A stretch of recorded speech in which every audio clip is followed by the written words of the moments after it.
नमस्कार, ABN news में आपका बहुत बहुत स्वागत है और मैं हूं सुरेश झा। कोरोना की दूसरी लहर घर के बुजुर्गों पर काफी भारी पड़ी है।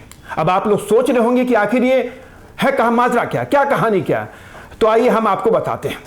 ये जो हमारा प्रोग्राम है ये है घर के बुजुर्गों को लेकर कि कोरोना की जो दूसरी लहर थी बड़ी खतरनाक थी, बड़ी भयावह थी, क्योंकि जो उसका मंजर लोगों ने सामने देखा है वो शायद उसे कभी नहीं भूल पाएंगे। अब दूसरी लहर थी, लोगों को उससे बचाना भी था, तो सरकार के सामने सिर्फ और सिर्फ एक ही उपाय था, वो था लॉकडाउन का।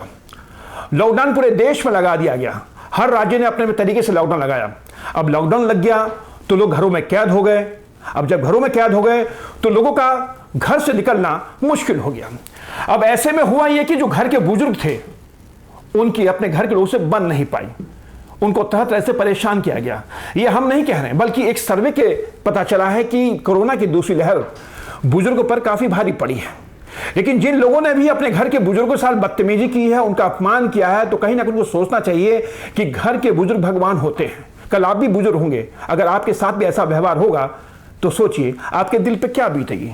तो आज हमारा इसी पर खास प्रोग्राम है, कोरोना की दूसरी लहर बुजुर्गों पर पड़ी भारी, जिसमें हमारे साथ खास मेहमान हैं शिवानी शर्मा। मैडम, आपका बहुत बहुत स्वागत है हमारे चैनल में। मैम, क्या कहेंगी आप कि कोरोना की दूसरी लहर जो बुजुर्गों पर जो भारी पड़ी है, उनके संग जो अत्याचार, जो अनाचार, जो दुर्व्यवहार हुआ है, उसको लेके क्या कहेंगी आप? नमस्कार। जी हाँ, आपने बिल्कुल सही कहा। इस कोरोना काल के चलते लॉकडाउन में इंसान एक बार फिर से अपने ही घरों के अंदर कैद हो गए हैं। और इसके दौरान जब हम पहले लॉकडाउन से गुजरे, पहले लॉकडाउन के ख़त्म हो जाने के बाद एक नई आज़ादी के बाद एक बार फिर से अपनी ही गलतियों की वजह से, अपनी ही लापरवाहियों की वजह से हम एक बार फिर से इतनी बड़ी चुनौती का सामना करना पड़ रहा है। इस लॉकडाउन में इतने काम धंधे बंद हो गए हैं, इतने कारोबार बंद हो गए हैं, लोगों के अंदर डर है, लोगों के अंदर दहशत है, लोगों के अंदर एक फ्रस्ट्रेशन है, जो कि घर में हम अपने बच्चों के ऊपर, अपने बुज़ुर्गों के ऊपर निकालना शुरू कर देते हैं। एक और हम अपने घर वालों की इस कोरोना काल में बहुत चिंता करते हैं, उनकी केयर करते हैं, लेकिन दूसरी तरफ इस फ्रस्ट्रेशन की वजह से हम घर में ऐसा लड़ाई झगड़े का माहौल पैदा कर देते हैं कि घर में रहना मुश्किल हो जाता है। पति पत्नियों के बीच में डिवोर्स के बहुत केस इस लॉकडाउन के चलते सामने आए हैं, जो इसी की वजह है कि हमें प्यार से रहना सीखना होगा। हमें सीखना होगा कि इस लॉकडाउन के चलते हमें कैसे अपने घर को, अपने परिवार को एक होके जीना पड़ेगा। इस लॉकडाउन के चलते जिस तरह से कि हमारी जो केयर है वो दिखाई दे, ना कि हमारी फ्रस्ट्रेशन, ना कि हमारे जो लड़ाई झगड़े इतने बड़े हो जाए कि हमारी चिंता वहाँ पे किसी को नज़र ही ना आए। और इसके चलते हमें इस जो लॉकडाउन है इसको एक अपॉर्चुनिटी के रूप में लेना चाहिए, जहां हम भागदौड़ भरी ज़िंदगी में अपने परिवार को, अपने बच्चों को, अपने बुज़ुर्गों को बिल्कुल समय नहीं दे पा रहे थे। हमें अब वो समय मिला है। कुदरत ने हमें ये सीखने का एक बार फिर से मौका दिया है कि हम अपने बच्चों को समय दें, हम अपने बुज़ुर्गों को समय दें। अपने काम के चलते हम सब प्यार से एक साथ रहें। हमें ज़िंदगी ऐसे ही जीने सीखनी चाहिए और हमें आगे ऐसे ही जीना आना चाहिए। धन्यवाद।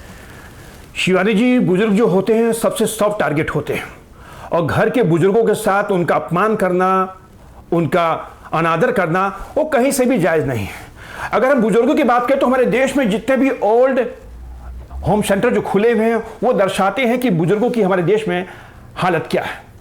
लोग बुजुर्गों को घर से बाहर छोड़ देते हैं, अकेला छोड़ देते हैं, ये कहीं से भी जायज़ नहीं है।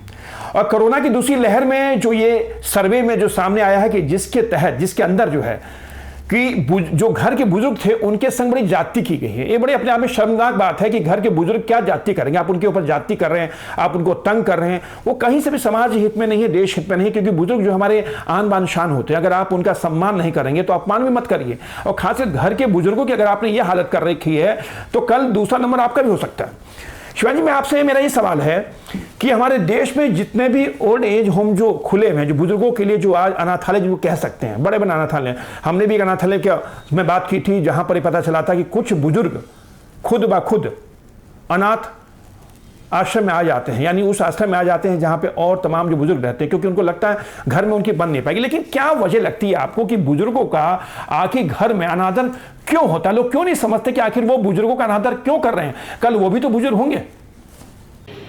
जी हाँ, जो लोग बुज़ुर्गों को प्रताड़ित करते हैं, उनके ऊपर अत्याचार करते हैं, फिज़िकली मेंटली दोनों तरफ से उनको टॉर्चर करते हैं। मैं मानती हूँ कि उनके ऊपर कार्रवाई होनी चाहिए और सख्त से सख्त कार्रवाई होनी चाहिए और उनके ऊपर कार्रवाई होगी। ये मेरा मानना है कि उनके ऊपर कार्रवाई होगी। यहाँ अब नहीं होगी तो कल को वहाँ से होगी, कल को उनके ही बच्चे उनके ऊपर ही कार्रवाई करेंगे।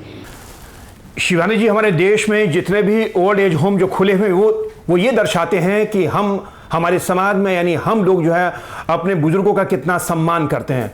अगर हम सम्मान करते हैं, उनका अपमान नहीं करते, उनके संग जाति नहीं करते, उनको प्रताड़ित नहीं करते, तो शायद आज के देश में जितने भी ओल्ड एज होम जो खुले हो शायद नहीं खुले होते। क्योंकि हमें अपने आप पे शर्म आनी चाहिए कि हम अपने बुजुर्गों का अनादर करते हैं। कोरोना की दूसरी लहर में जिस तरीके से ये सर्वे में जो सामने आया कि जहां पर लोगों ने अपने घर के बुजुर्गों का अपमान किया है, तो कहीं ना कहीं उनको अपने गिरेबान में झांकना चाहिए। मेरा आपसे सवाल है कि क्या ऐसे बच्चों के खिलाफ सख्त कार्रवाई नहीं होनी चाहिए जो अपने माता पिता, जो अपने बुजुर्गों का अपमान करते हैं, जो उनको बेसहारा सड़कों पर छोड़ देते हैं? जी, आपने बिल्कुल सही कहा। जो हमारे बुज़ुर्ग हैं उनके ऊपर जो प्रताड़ना, जो अत्याचार हो रहे हैं वो आज की बात नहीं है। इसी के चलते हमारे देश भर में ही इतने ओल्ड होम बन चुके हैं कि जो सच में मानवता को दर्शाते हैं। ये जो हम अपने बुज़ुर्गों के साथ कर रहे हैं, हमें ये सोचना चाहिए कि कल को हमारे बच्चे भी वो देख रहे हैं। ये सब उनको भी समझ में आ रहा है कि जिस तरह से हमारे पेरेंट्स अपने पेरेंट्स के साथ, अपने बुज़ुर्गों के साथ बात करते हैं, शायद वही सही है और वो भी वही सीख रहे हैं। तो हमें ये सोचना चाहिए कि आज जहाँ हमारे पेरेंट्स खड़े हैं, कल हम वहाँ खड़े होंगे और हमारे बच्चे भी हमारे साथ बिल्कुल वही व्यवहार करेंगे। उन्हें भी हमारे लिए समय निकालना मुश्किल लगेगा, हमारी बात मानना मुश्किल लगेगा। उन्हें ये आसान लगेगा कि हमें ओल्ड होम में भेज दिया जाए, ये उनको सही लगेगा, जो कि बिल्कुल गलत है। हमें इसको आज से ही ठीक करना होगा। हमें आज अपने बच्चों के सामने ऐसे एग्जाम्पल रखने चाहिए, ऐसे हमें अपने बुज़ुर्गों के साथ एक वरदान के रूप में लेना चाहिए कि अगर घर में बड़े हैं तो वो हमारे ऊपर एक बहुत बड़ा वरदान है भगवान का, जो हमारे बच्चों को एक अच्छी वैल्यूज़ सिखाने में हमारी बहुत बड़ी मदद करते हैं, जिसके लिए हमारे पास बिल्कुल समय नहीं रहा। भागदौड़ भरी ज़िंदगी है, जो पैसा कमाने के लिए हम भाग रहे हैं, उसके चलते हम अपने बच्चों को बिल्कुल समय नहीं, हमारे लिए वो एक वरदान ही है। मैं खुद पर्सनली इस बात को मानती हूँ कि अगर घर में बड़े हैं तो ये हमारे लिए एक बहुत बड़ा वरदान है। हमें उनके साथ अच्छा व्यवहार करना चाहिए। ओल्ड होम का जो कॉन्सेप्ट है ये हमारे देश भर से तो कम बिल्कुल ख़त्म हो जाना चाहिए। ये हमारा सनातन हमें सिखाता है। धन्यवाद। चलिए शिवानी जी, आपका बहुत बहुत धन्यवाद कि आप हमारे साथ जुड़ी और आपने तमाम जो अपनी बातें हमारे सामने रखी। तो ये था हमारा खास प्रोग्राम बुजुर्गों को लेकर, जिस पर हमारे साथ खास मेहमान थी, जो लाइव पे थी हमारी शिवानी शर्मा, जिनको आपने सुना। आखिर बुजुर्गों का अपमान क्यों करते हैं? बुजुर्ग जो है भगवान होते हैं, लेकिन हम उसी भगवान का जब अपमान करते हैं तो कहीं ना कहीं हमें अपने गिरेबान में भी आवाज झांकना पड़ेगा। और जिस तरीके से कोरोना की दूसरी लहर में बुजुर्गों के साथ जो अपमान हुआ, जो जाति हुई है, वो बहुत ही शर्मसार करने वाली बात, बहुत ही शर्मनाक बात है। लेकिन क्या करें, हमारा देश है, यहाँ पर हर तरीके के लोग होते हैं। लेकिन वो सोच लें, वो समझ लें कि जिन लोगों ने अपने बुजुर्गों का अपमान किया है या बुजुर्गों का अपमान करते हैं, उनका सम्मान नहीं करते हैं, तो ये सोच लें, समझ लें कि कल वो भी बुजुर्ग होंगे।